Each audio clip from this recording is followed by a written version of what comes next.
Hi students, welcome to Art Appreciation. My name is Professor Megan Franklin and I will be your guide this semester. Very much looking forward to our time together. Some weeks we will have a recorded lecture such as this that you will need to listen to and often respond to. So what I would like for you to do now is to please get out a piece of paper, or you can open a Word document, and you'll need to be writing down some answers as we go through the lecture.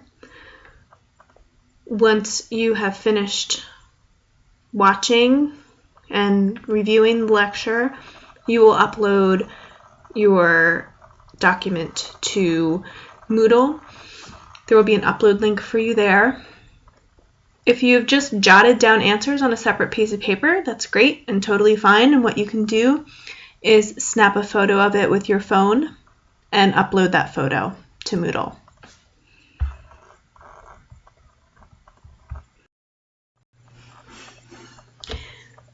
So I would like for you to take out a piece of paper and briefly answer these questions. Why take this course?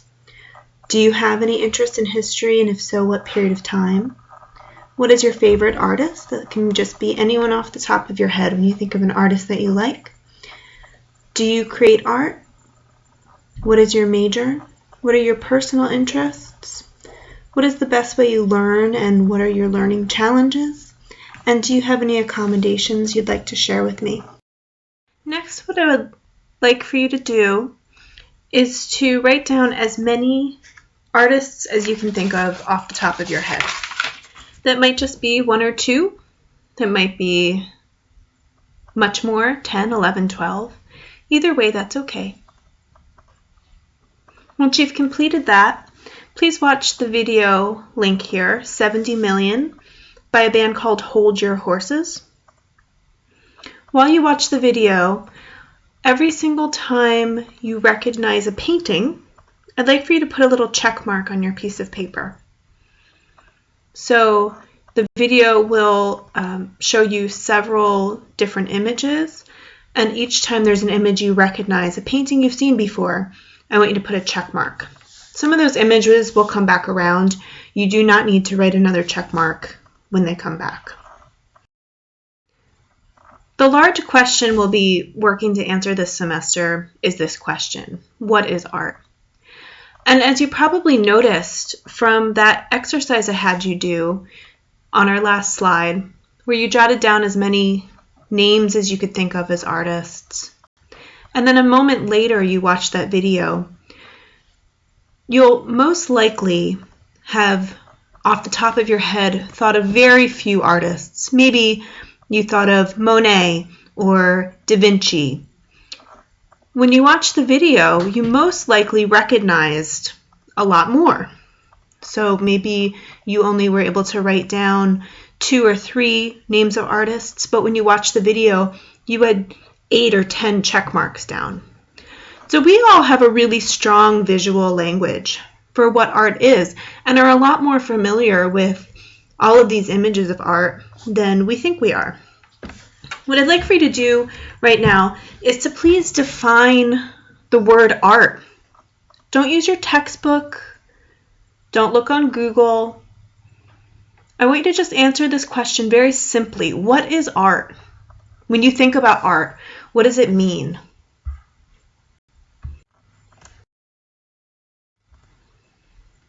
This is an artist you're all most likely familiar with.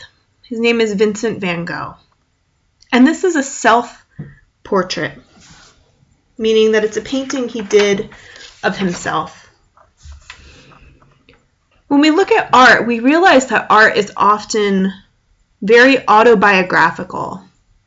So think back to high school English class. An autobiography is a book a writer writes about themselves. In this painting, Van Gogh is telling us some very specific things about himself.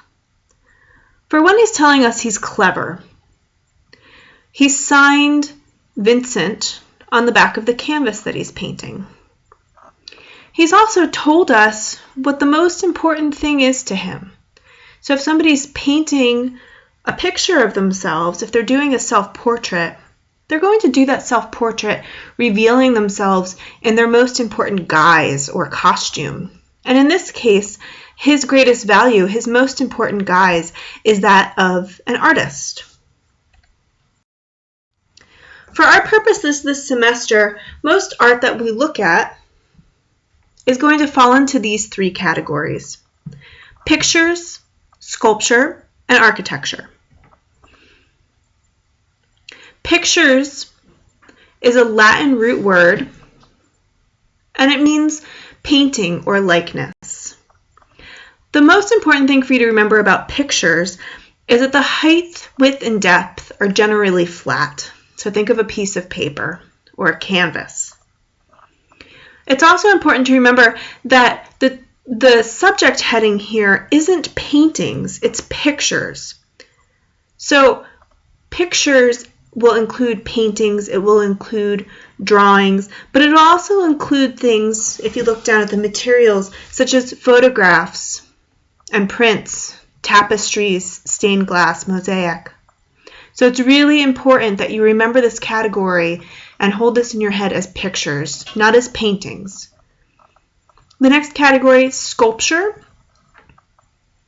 Three-dimensional, so it's going to have height, width, and depth to it. Think of something you can pick up. And sculpture is comprised of a variety of material: stone, metal, wood, clay, glass, plastic, cloth, string, wire, any number of things. And lastly, architecture. Architecture, the biggest distinguishing fact of architecture is that it is designed to enclose something.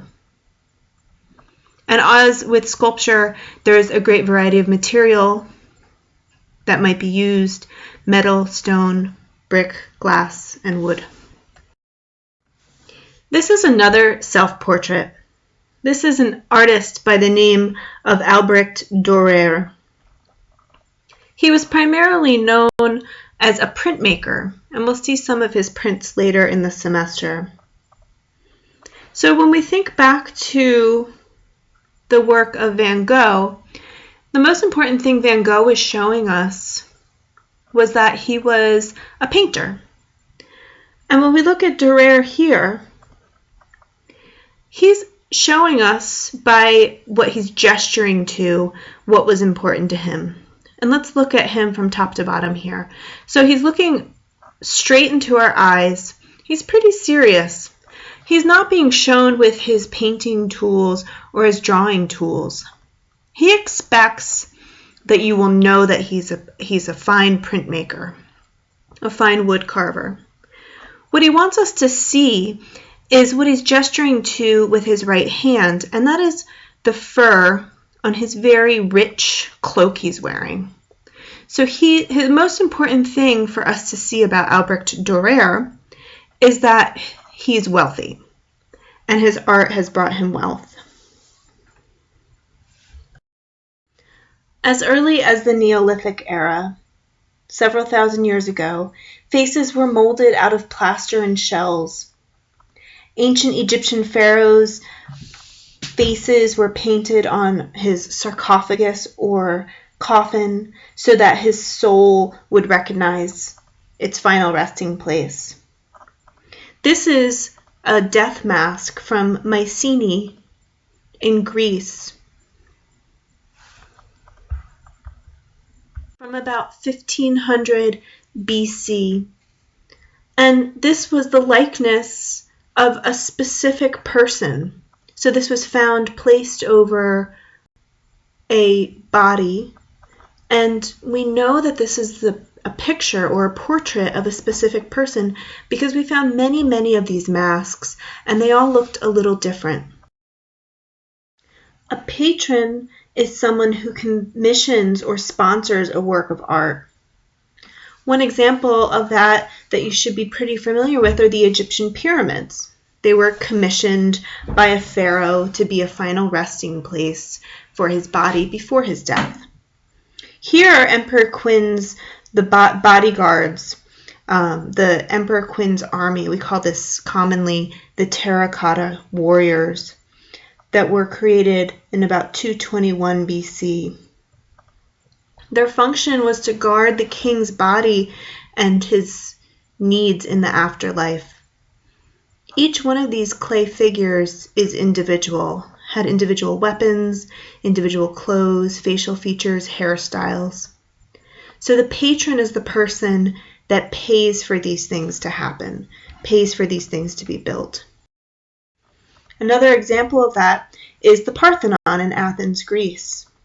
This was built to house a colossal sculpture of the goddess Athena. The Taj Mahal in India, built in 1632 by Emperor Shah as a memorial to his wife that he loved very much. This is a portrait you'll all recognize, the Mona Lisa by Leonardo da Vinci. We look at this to ask the question, why is art valued? Why is art valued by people?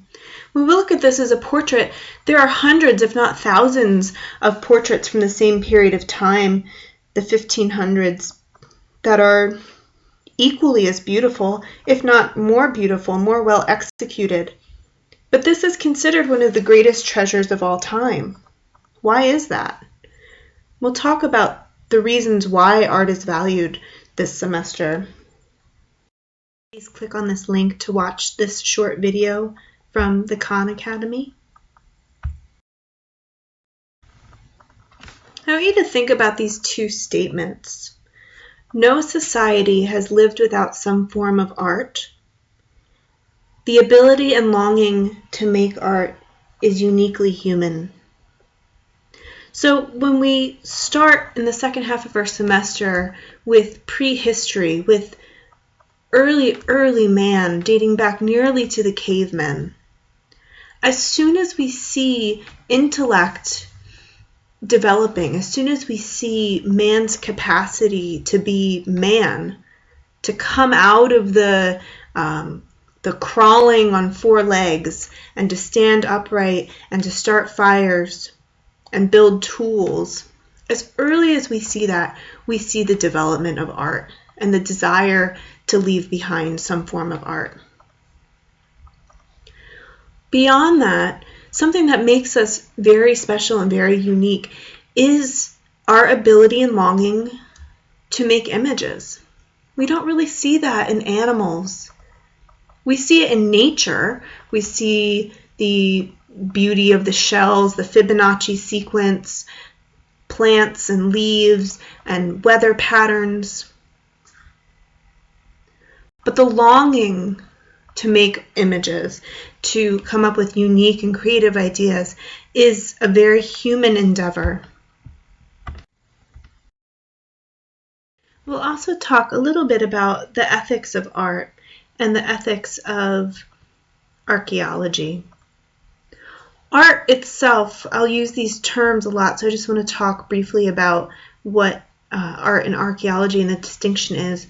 Art itself is the works that are created. So this is a piece of art. Archaeology or archaeologists, those are the people and the processes by which we've taken these things out of the ground or done work to preserve these items. This image that we're looking at here, this is the lapith and the centaur. These are from the Parthenon in the Acropolis in Greece. So these are large sculptures that were at the top of a building. In the early 1800s, a British man named the Earl of Eglin obtained permission to go to Greece and to remove these sculptures from the Parthenon and bring them back to England. This permission wasn't given by the Greek people. It was given by the country of Turkey, who at that time was warring with and occupying the region that these sculptures were in. So a British man, this Earl, went to Greece, removed these treasures from their place in the Parthenon, and brought them back to England. And now they're in a museum in England, and they've been sold since to several other museums all over the world. There's many of these sculptures. So when we talk about art and we talk about the ethics of art, when we look at images in museums, especially images or sculptures, vases, artifacts that were taken from another culture, we do have to consider the ethics of that.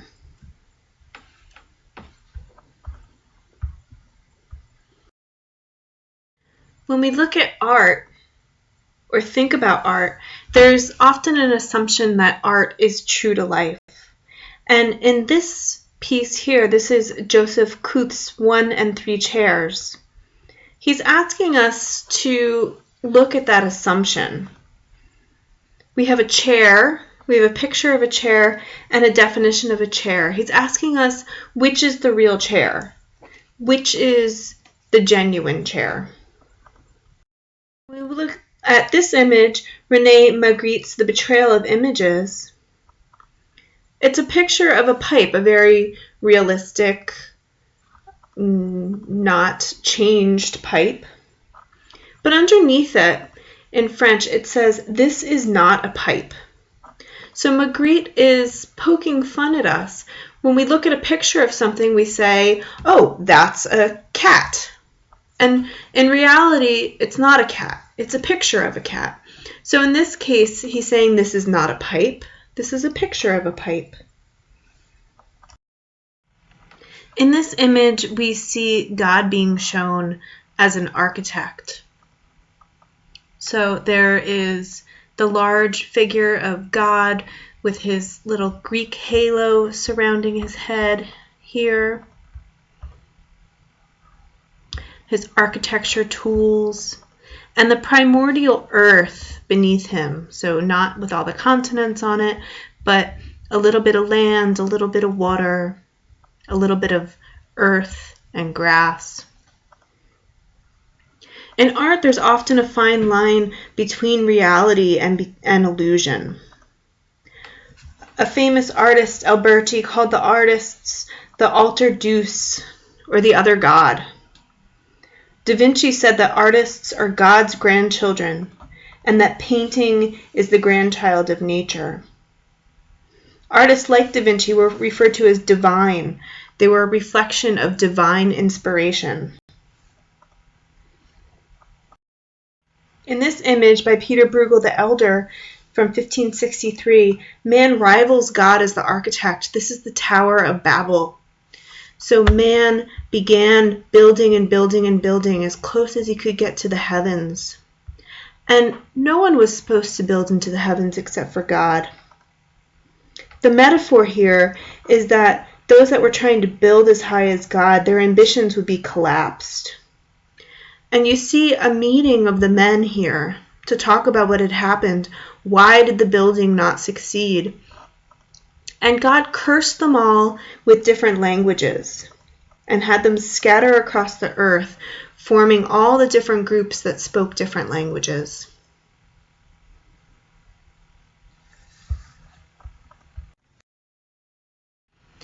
In Joseph Wright's The Corinthian Maid, painted in 1782, this young maiden here, this is a Greek legend, a very old Greek legend, traces her lover's face on the wall. He fell asleep and she traces his face on the wall. And the father filled the face with clay and then fired it in a kiln. This was the legend of the beginning of sculpture, the birth of sculpture. When we look at art chronologically, the second half of this semester, something we'll spend a lot of time talking about is what inventions and innovations changed our world. From the beginning of time, every image that was made, whether that was a sculpture or a painting, was something that was made by hand, influenced by the creative impulse of a person. In the 50s, we had the invention of photography, which was probably the greatest thing that changed art for forever, because no longer was every image crafted from the imagination. Now we had an actual, accurate depiction of something without the artist's influence on the image.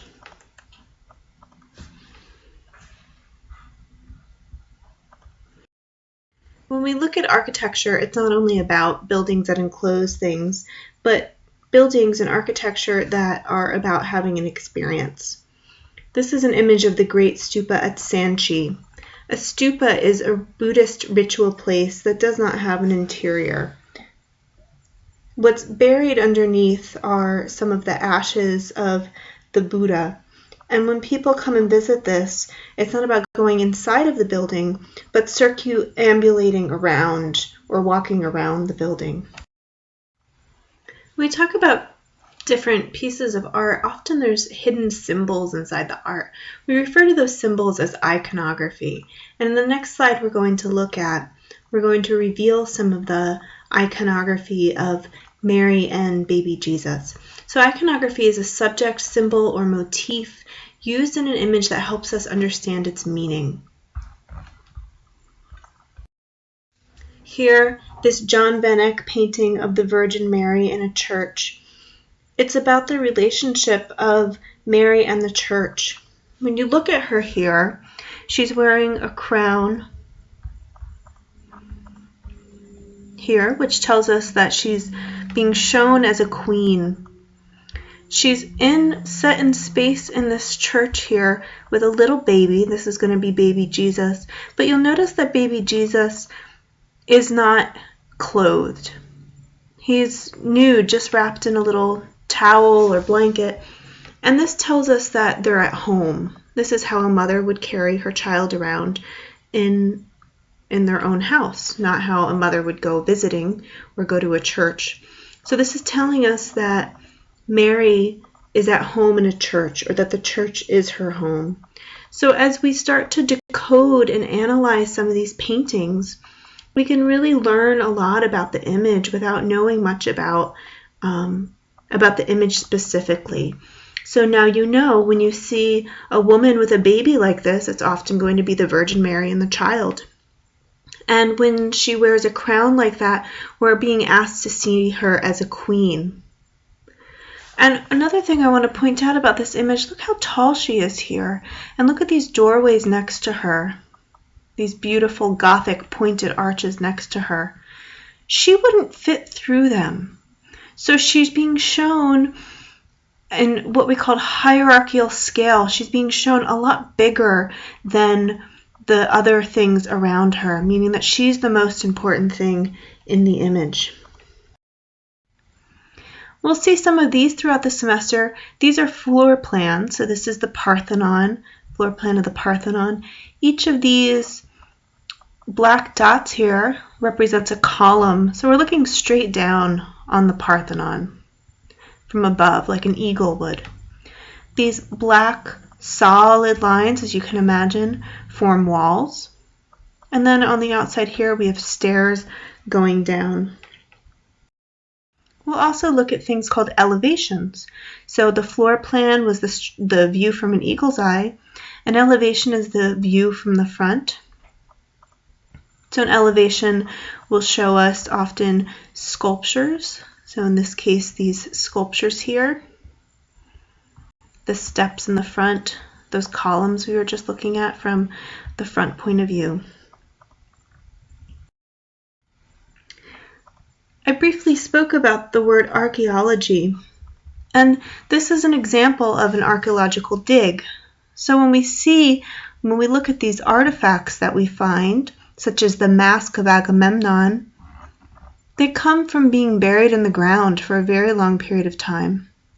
And archaeologists spend a lot of time methodically and systematically taking those things out of the ground in a way that makes us able to understand where they came from, maybe how they were important to a region. One of the things about archaeology is that often these things have been in the ground for a very, very long time, left totally untouched. But often, and in most cases, in places like the Egyptian pyramids, there's been thousands and thousands of years of people doing what we call looting or grave robbing, where somebody wealthy gets buried and the local people see it as an opportunity to make a little money. So the person gets buried and some local people go in and they take the beautiful cups, the gold cups and the jewelry, and they sell it to feed their family. And that's very common, very old practice. So we're always very lucky when remains are left intact to us. This is another archaeological dig, and I'm sure you can see here it's very, very interesting remains that are left to us. This is a Roman chariot. So you have two horses here, and then the body of the chariot here.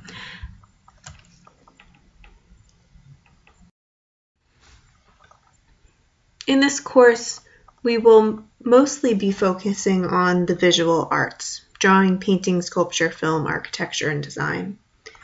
But I did just want to mention that there are many other types of art, such as music, theater, and literature. Artists themselves can be trained or untrained. And generally today, people that have had training are people that have gone to art school or colleges for art training. People that haven't gone to school for art but are making art are called folk artists or outsider artists. So think about your great-grandmother, maybe that spent a lot of time quilting, and your mom might have some quilts around the house. She would have been considered a folk artist. One of those folk artists is a man named Simon Rodea. This is Nuestro Pueblo.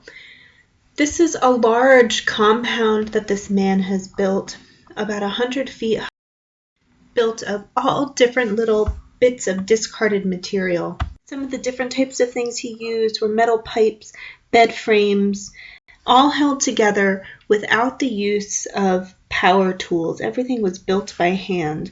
No power tools, no riveting, no welting, no bolting. Another outsider artist is the Philadelphia wireman. We don't actually know who this person was. Their life's work was set out to the trash in a not so great neighborhood in Philadelphia. But there were thousands of these little sculptures. This one in particular is 7 inches by 3.5 inches. And all these little sculptures were made of discarded bits of trash. So here we can see pocket watches and watch parts and pieces of metal, all wrapped in wire.